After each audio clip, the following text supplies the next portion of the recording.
Olá, bem-vindo, bem-vinda. Nós estamos de volta aqui nesse curso sobre narrativa para mais uma aula.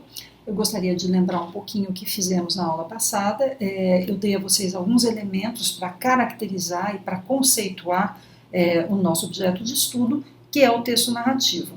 Eu terminei a aula falando um pouco da narratologia em geral e da narratologia do teórico francês Gérard Genetta, que eu apresentei a vocês muito rapidamente, através de alguns comentários sobre o livro dele intitulado Discurso da Narrativa, Ensaio de Método. A partir de agora, nós vamos abordar esse livro, mas esta aula sobre o Genetta vai ser dividida em alguns blocos, como vocês veem, eu enumerei aí a aula como 2.1, e esse é o primeiro desses blocos que eu intitulei, então, eu intitulei essa aula, o texto narrativo, a narratologia de Gérard Genetta. Aqui o projeto para vocês, o roteiro da aula, vocês veem aí que eu vou fazer uma rápida introdução, depois eu vou dizer o que faz a narratologia do Genetta, em seguida eu vou dar algumas definições centrais propostas por ele, que são as definições de narrativa, história e narração. Depois eu vou falar das categorias que organizam o estudo do discurso narrativo que ele faz nesse livro, que são tempo, modo e vozes. Em seguida eu vou começar a falar um pouco do modo, e aí eu vou falar da oposição entre diegese e mímesis, e isso tem a ver com o problema da distância entre o narrador e a história. Por fim, eu vou fazer uma rápida distinção entre narrativa de acontecimentos e narrativa de falas, e aqui no final do slide vocês têm as referências, né, utilizadas para essa aula. Eu trabalhei com o original em francês, que foi publicado dentro de um livro intitulado Figuras 3, mas eu coloquei aqui também a referência da única tradução em língua portuguesa que existe, que foi publicada em Lisboa em 1979. As referências completas estão aí. Bem, como eu disse na aula passada, o método do Genetta é indutivo, porque ele parte do estudo de uma obra em particular, e não de um modelo teórico pré-concebido que ele pretenda aplicar à leitura das narrativas em geral. Essa obra que ele estuda é Em Busca do Tempo Perdido. Essa obra ela foi escrita entre 1906 e 1922 e foi publicada entre 1913 até 1927, em vários tomos, né? Algumas edições ela apareceu em 7 tomos, em outras um pouco mais, como é o caso dessa foto que vocês veem aí. E a longa narrativa desse escritor, o Marcel Proust, que viveu entre 1871 e 1922, aqui vocês o veem num retrato bastante conhecido, de 1892, pintado pelo pintor Jacques-Émile Blanche. Essa longa narrativa, ela é muito mais do que uma sequência de acontecimentos, ela é uma espécie de reflexão psicológica sobre a literatura, sobre a memória e sobre o tempo. O narrador, que também é o herói dessa obra, conta diversas experiências suas, tanto experiências positivas quanto negativas, e que o fazem descobrir o sentido da vida na arte e na literatura, o que só acontece no último tomo. O Proust conta, na verdade, o seu tornar-se escritor. O Genetta reconhece, é claro, a absoluta especificidade da obra do Proust, isto é, ele sabe que não existe nada igual ou semelhante a esta obra, o que, aliás, é válido também para qualquer outra grande narrativa, qualquer outro grande romance, são obras que são sempre únicas, não é? Mas, ao mesmo tempo, ele sabe que, como toda obra, o texto do Proust é feito de elementos universais, de figuras e de procedimentos que são encontrados também em muitas outras narrativas. Assim, o que ele propõe é um método de análise que lhe permite encontrar o universal por meio do estudo do particular. Portanto, o estudo do Genetta ele tem uma validade mais ampla, ele se refere à narrativa em geral por causa dessa maneira que ele adota para fazer esse estudo. Bem, o que faz então a narratologia do Genetta? Ela estuda os mecanismos internos da narrativa, os mecanismos formais, e o objetivo do Genetta, no livro Discurso da Narrativa, é estabelecer uma tipologia rigorosa que possa dar conta do conjunto dos procedimentos narrativos utilizados. Para isso, ele propõe uma análise interna, então, desse grande texto literário, e essa abordagem teórica apresenta uma característica central. Ela se interessa pelas narrativas como objetos linguísticos independentes de seu contexto de produção ou de recepção. Isto é, o Geneta não está interessado aqui em questões de história literária, de cânone, nada disso o interessa, apenas os mecanismos internos da obra. A abordagem do Geneta não chega, por isso mesmo, nem visa ao problema da interpretação, mas ela é um alicerce sólido ao qual podem ser acrescentadas outras abordagens utilizadas para a leitura do texto narrativo, abordagens vindas das ciências humanas, da sociologia, da história literária, da etnologia e da psicanálise, para dar apenas alguns exemplos, são abordagens que são indispensáveis para a interpretação do texto narrativo. E esse estudo do Geneta, essa abordagem teórica dele, ela pode também ser associada a uma leitura mais linear e minuciosa do texto narrativo por meio de exercícios tradicionais como o comentário ou a explicação de texto. Eu já me referi a isso na aula passada, mas eu vou explicar do que se trata depois. Portanto, é uma abordagem formal que permite um outro tipo de abordagem também. Ela pode ser conjugada com outro tipo de abordagem, e isso é uma coisa, é uma grande riqueza da obra do Geneta, porque eu considero que as abordagens puramente formais são estéreis. Nos estudos dele, então, o Geneta parte da ideia de que todo texto narrativo, esse é um outro ponto importante, todo texto narrativo deixa transparecer os vestígios da narração. Narração o que é? É um ato, é o ato de narrar, o ato de contar. E ele diz que o exame da narração permite compreender de modo preciso como é que se organiza a narrativa estudada. E logo no início do livro, ele afirma que existem 3 elementos fundamentais em todo o enunciado narrativo, que são a narrativa, a história e a narração, elementos para os quais ele dá definições que nós vamos ver agora. Bem, o primeiro elemento, então, é a narrativa, que ele define assim, como um enunciado narrativo, um tipo de discurso, que pode ser oral ou escrito, pelo qual se faz a exposição de um acontecimento, ou de vários, de um ato ou de vários atos. Ou seja, a narrativa é um conjunto sintagmático que pode ser falado ou escrito, independentemente de considerações de natureza estética. O que quer dizer isso? É que ela pode ser literária, de ficção ou não. A narrativa é o elemento que está diretamente acessível ao leitor ou ao ouvinte. É simplesmente aquilo que eu leio ou que eu escuto. Eu posso dizer o seguinte, eu gosto de ler as narrativas do Machado de Assis. Normalmente quando a gente fala do Machado, fala de romance do Machado, mas os romances são narrativas, poderíamos falar assim, então, nos referindo a eles. Ou posso dizer, gosto muito de ler narrativas, mas prefiro as narrativas do século XX. Já a história é uma construção, ou melhor, uma reconstrução abstrata. Ela é a sequência cronológica dos acontecimentos, de episódios reais ou fictícios, independentemente da narrativa que se encarrega deles.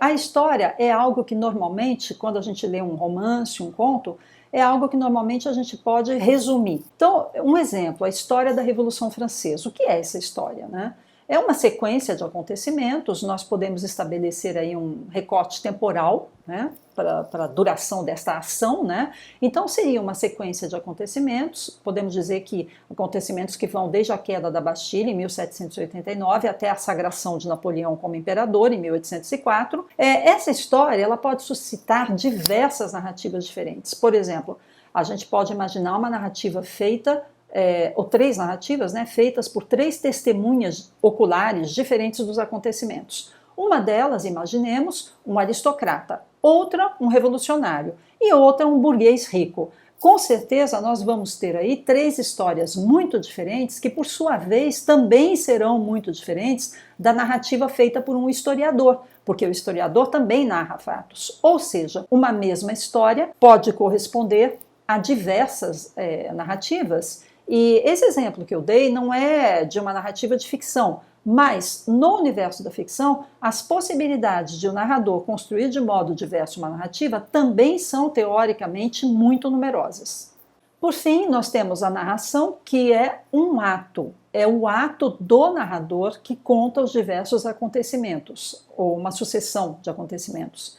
Esse é o ato produtivo da narrativa. E, portanto, né, segundo Genette, por extensão, a narração é também o conjunto de tudo que está implicado na situação real ou fictícia em que ocorre esse ato. Por exemplo, eu posso contar como narradora algo que me aconteceu há 10 anos, ou então eu posso contar um acontecimento que me foi contado por uma outra pessoa, etc. Eu posso contar um acidente de carro que eu presenciei como testemunha ocular a 200 metros de distância, ou então eu posso contá-lo como motorista envolvida neste caso, ou ainda como passageira do lado do motorista, ou passageira que estava do lado do motorista, mas dormindo na hora do acidente.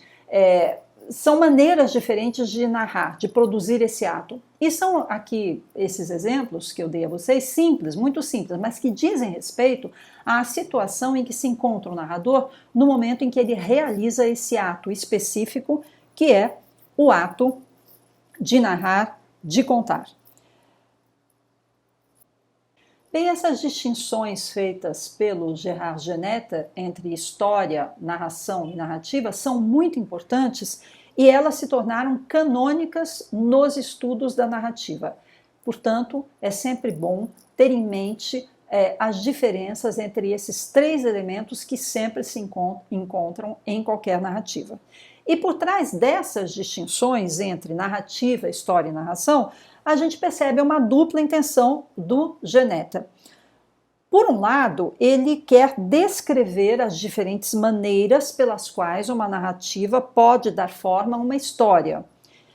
Então, há várias coisas aí. Em que ordem serão contados os fatos, de que ponto de vista e etc.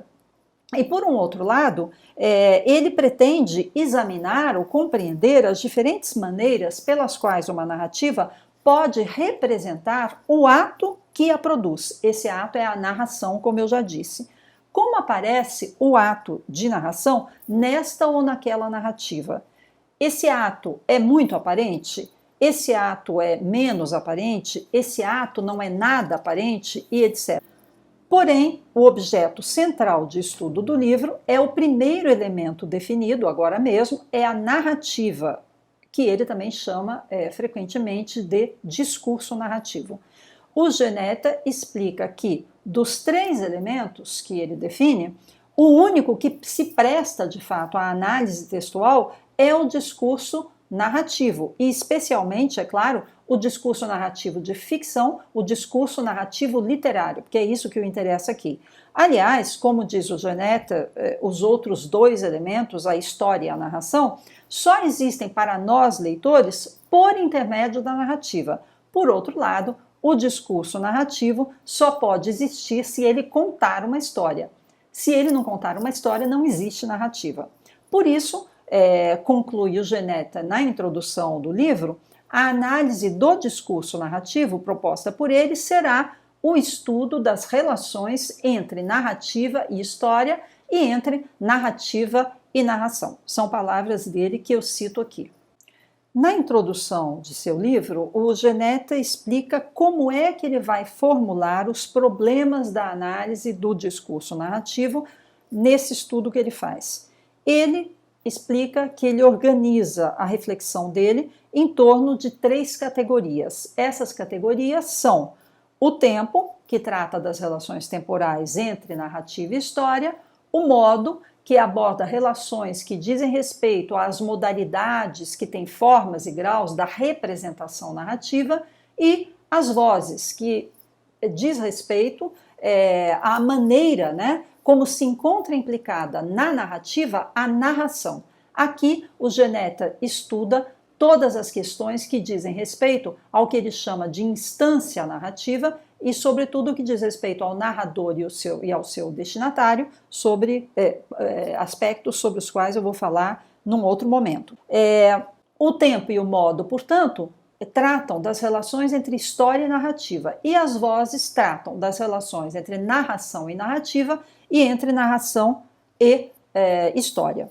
O Geneta explica por que ele nomeou com essas palavras, tempo, modo e vozes, as categorias que organizam esse estudo. Ele diz que ele as retirou da gramática do verbo. E aqui eu cito a própria explicação que ele dá. Ele diz o seguinte: considerando que toda narrativa, por mais extensa e complexa que seja, é uma produção linguística que assume a exposição de um ou de diversos acontecimentos, talvez seja legítimo tratar a narrativa como o desenvolvimento, por mais monstruoso que ele seja, de uma forma verbal. Eu caminho, Pedro veio, são, para mim, formas minimalistas de narrativa. Já narrativas como a Odisseia e Em Busca do Tempo Perdido não passam, de certa maneira, de uma amplificação, no sentido retórico do termo, de enunciados como Ulisses retorna a Ítaca e Marcel se torna escritor. Uma precisão aqui sobre o que é amplificação no sentido retórico, né? É uma figura de retórica que consiste no desenvolvimento de um fato ou de uma ideia a fim de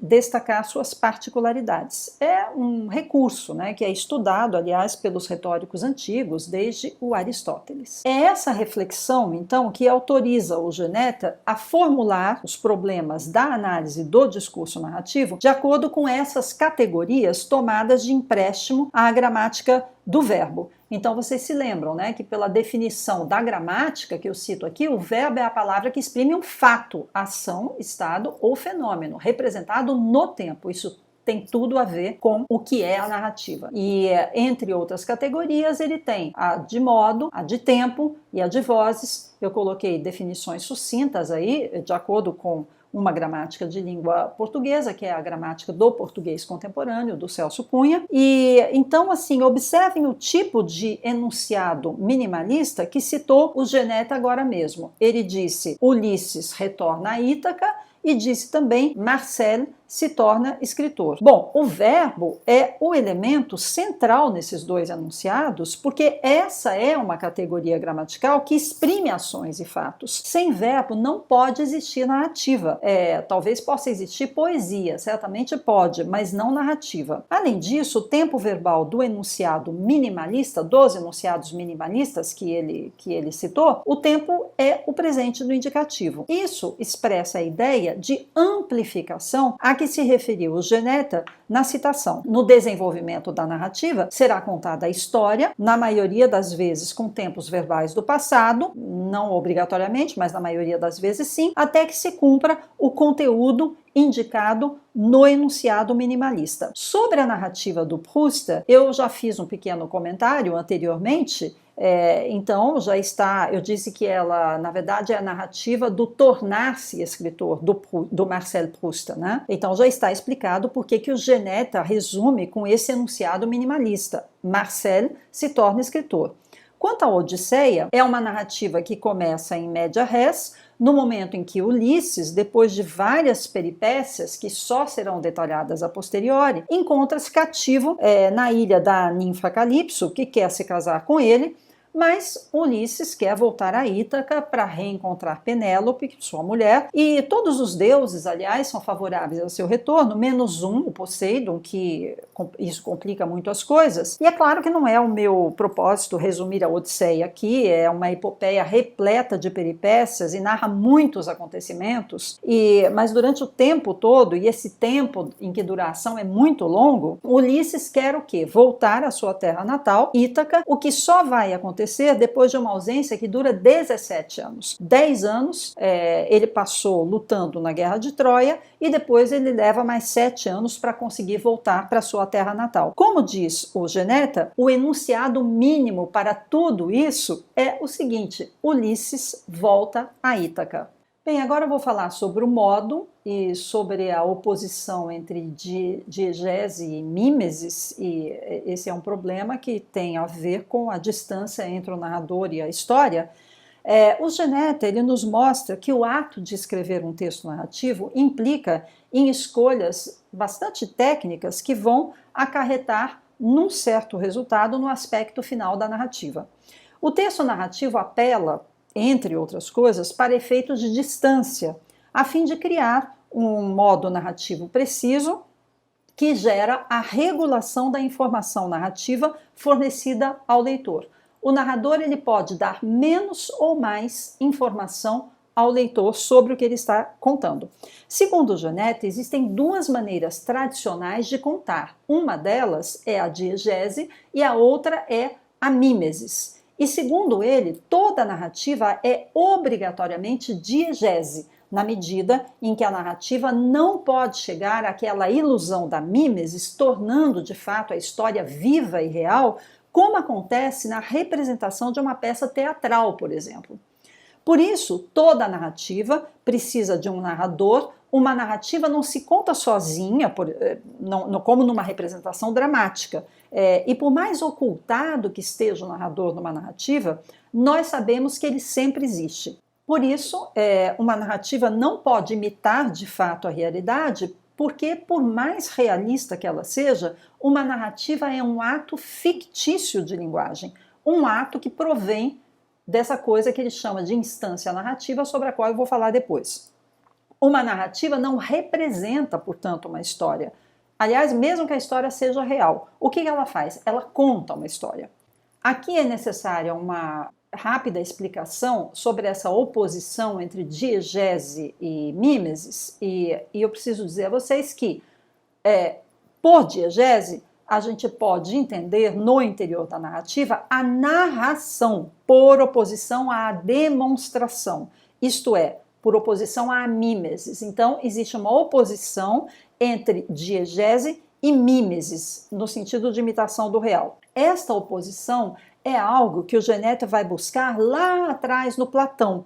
O Platão chamava a diegese de narrativa pura, em oposição à representação direta do teatro, que esse sim é a mímesis, é a imitação. O Geneta compara essa oposição platônica com os termos telling, que vem do inglês contar, né, do verbo contar, e o termo showing, que vem também do to show, mostrar, termos que foram adotados pelos teóricos do romance estadunidenses e ingleses entre o final do século XIX e o início do século XX, e ele cita o Henry James e os discípulos dele. Ele cita, inclusive, apresentando-a como equivocada, uma frase do crítico inglês Percy Lubbock, extraída do livro O Ofício da Ficção, que diz o seguinte, cito, a arte da ficção começa somente quando o romancista considera sua história como um objeto a mostrar, a exibir, de tal modo que ela possa contar-se a si mesma. Ora, o Geneta faz esses comentários para insistir, né, que a noção de showing é ilusória, ou seja, ele critica essa noção porque nenhuma narrativa pode, como acontece, né, na representação teatral, mostrar ou imitar a história que é contada. Esse problema, a diferença ou oposição entre diegese e mímesis, é importante para compreender a noção de distância narrativa, distância entre o narrador e a história que ele conta. O estudo do modo narrativo implica na observação da distância entre o narrador e a história. O problema da distância está relacionado a esse problema já notado pelo Platão, que ele recupera, da diferença entre mímesis e diegese. Na primeira, na mímesis, a distância do narrador em relação à história é quase inexistente, porque é como se não existisse alguém que contasse a história. Isso ocorre por quê? Isso ocorre porque existe aquela ilusão de que não há um autor que fala, né? Mas sim o personagem. Nas peças teatrais é assim que isso se dá. Então, a coisa é direta, não existe mediação por parte de alguém que conta. O personagem ou os personagens falam diretamente. Por isso, a distância entre quem conta e a história é nula. No caso da diegese, uma certa distância se impõe e ela pode variar em grau, ela varia em grau, porque o autor fala sem tentar esconder que é outra pessoa que fala e não o personagem. Quando nós lemos uma narrativa, nós sabemos que é o narrador que está falando o que fez e o que disse o personagem. Não é o personagem diretamente que está nos dizendo isso. Nós sabemos que é sempre um narrador que fala e pouco importa se ele é de primeira ou de terceira pessoa. E para dar a ilusão de que os personagens falam, esse narrador ele utiliza formas diversas de discurso. Então, o discurso direto, o discurso indireto, o indireto livre. Essas questões é que estão relacionadas à distância e à regulação das informações dadas pelo narrador. E eu repito, isso não tem absolutamente nada a ver com a narração em primeira ou em terceira pessoa. Aqui eu cito um trecho do Genetta para tentar explicar melhor isso. Ele diz o seguinte: pode-se contar mais ou menos o que se conta e contar segundo este ou aquele ponto de vista, pois é precisamente essa capacidade e as modalidades de seu exercício que são estudadas na categoria modo narrativo. A informação narrativa tem graus. A narrativa pode fornecer ao leitor mais ou menos detalhes e de modo mais ou menos direto e parecer assim estar a maior ou menor distância daquilo que ela conta. A narrativa pode também escolher a regulação da informação que dá, de acordo com as capacidades de conhecimento desta ou daquela parte implicada na história, por exemplo, personagem ou grupo de personagens, da qual ela adotará ou fingirá adotar o que correntemente se chama de visão ou de ponto de vista, parecendo então assim assumir, em relação à história, esta ou aquela perspectiva. E mais adiante ele diz: distância e perspectiva são as duas modalidades essenciais desta regulação da informação narrativa, que é o modo como a visão que eu tenho de um quadro depende da distância que me separa dele e de minha posição em relação a algum obstáculo que reduza parcialmente a visão que tenho deste quadro. Nesse ponto das reflexões dele, o Genetta enumera então um certo número de categorias para dizer como é que essa coisa da distância se dá no texto narrativo. Eu não vou entrar nessas categorias agora, inclusive porque eu as acho um pouco vagas e nem sempre é possível estabelecer muito facilmente as distinções a que ele se refere. Por vezes, as nuances são muito sutis e a identificação pode ser um pouco difícil.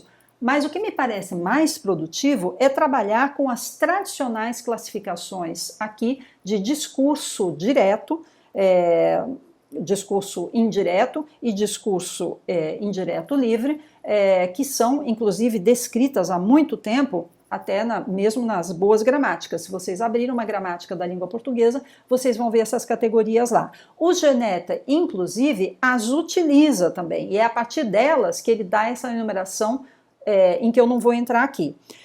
Nós podemos considerar que a noção de distância entre o narrador e a história será decrescente do discurso direto ao discurso indireto livre, sendo o discurso direto o que mais se assemelha ao que a gente tem nas peças teatrais. Então, vocês se lembram que agora há pouco eu disse que a distância é praticamente nula na representação teatral, porque nós temos a impressão de que não há ninguém contando aquela história. Nós temos a impressão de que ela está ocorrendo diante dos nossos olhos e, portanto, ali a distância é nula. Mesma coisa aqui, o discurso direto, que é o que mais se assemelha àquilo que a gente tem nas peças teatrais, ele é também o menos distante, e esse grau de distância vai crescendo um pouco mais no discurso indireto e mais ainda no discurso indireto livre, e tudo isso tem a ver com a distância e tem a ver também com a regulação das informações que o narrador dá ao destinatário da narrativa que é contada por ele. Aqui eu vou fazer agora uma distinção entre narrativa de acontecimentos e narrativa de falas. O Geneta distingue entre esses dois tipos de narrativa e elas não existem em estado puro. Você vai ler uma narrativa só de falas e uma narrativa só de acontecimentos. Não, as duas coisas convivem no mesmo texto narrativo. A narrativa de acontecimentos, como o seu próprio nome já diz, conta o que fez um personagem, o que lhe aconteceu, ações, acontecimentos, atos, etc. Essa narrativa não imita, pois não pode mostrar, como eu já disse, e nem imitar a história. A narrativa é sempre feita de palavras. Os signos designam as coisas, mas não as imitam. Entre as palavras e as coisas, existe uma diferença. As palavras servem de signos para as coisas. Em alguns casos, a narrativa de acontecimentos pode dar uma certa ilusão de mimesis, contando com mais detalhes e de modo mais vivo. Inclusive, esse era, por exemplo, o projeto do romance realista, que tinha essa ambição de imitar o real. Já na narrativa de falas, o que nós temos como conteúdo é são falas que são contadas. E esse conteúdo pode ser apresentado sem mediação. As palavras podem ser reproduzidas como se fossem produzidas por quem as disse. Nesse caso, o narrador se apaga diante do personagem e por isso o Geneta considera que, exatamente neste caso aí, a ilusão de mimesis é mais forte, exatamente o que eu falei agora há pouco. É o discurso direto, aquele dois pontos, parágrafo, travessão, e as falas são reproduzidas de modo direto. Por isso ele pensa que, como isso se parece mais com a ilusão que a gente tem no teatro, na representação teatral, por isso ele diz então que aí a distância é menor. Bem, eu vou deixar para o próximo bloco uma explicação sobre os discursos direto, indireto e indireto livre. Em seguida, eu vou voltar ao Geneta para tratar do que ele chama de instância narrativa. E por hoje, no momento de concluir, eu queria dizer a vocês que não fiquem assustados com o caráter técnico da teoria do Geneta. Todos os estudos sobre esse gênero literário são muito técnicos, o que se explica pelo enorme desafio de compreender esse tipo complexo e refinado de discurso que é a narrativa. Não que o discurso poético, o discurso dramático não sejam complexos, também são, mas aqui nós temos um certo número de complexidades específicas do discurso narrativo e a aula de hoje foi, é claro, uma aula teórica. As noções teóricas apresentadas aqui e outras que serão também exploradas mais adiante vão ganhar muito mais clareza quando se passar à prática, isto é, quando a gente fizer a leitura do texto narrativo utilizando as ferramentas teóricas expostas nas aulas. Então eu termino por aqui dizendo a vocês que se quiserem deixar comentários ou perguntas, fiquem à vontade, na medida do possível eu vou tentar responder e sempre termino também, como o hábito aqui no canal, pedindo para vocês se inscreverem e, por que não, também curtirem e até mesmo ativarem as notificações para poderem receber as exposições que eu postar no canal. Então, por hoje ficamos aqui e até breve. Muito obrigada!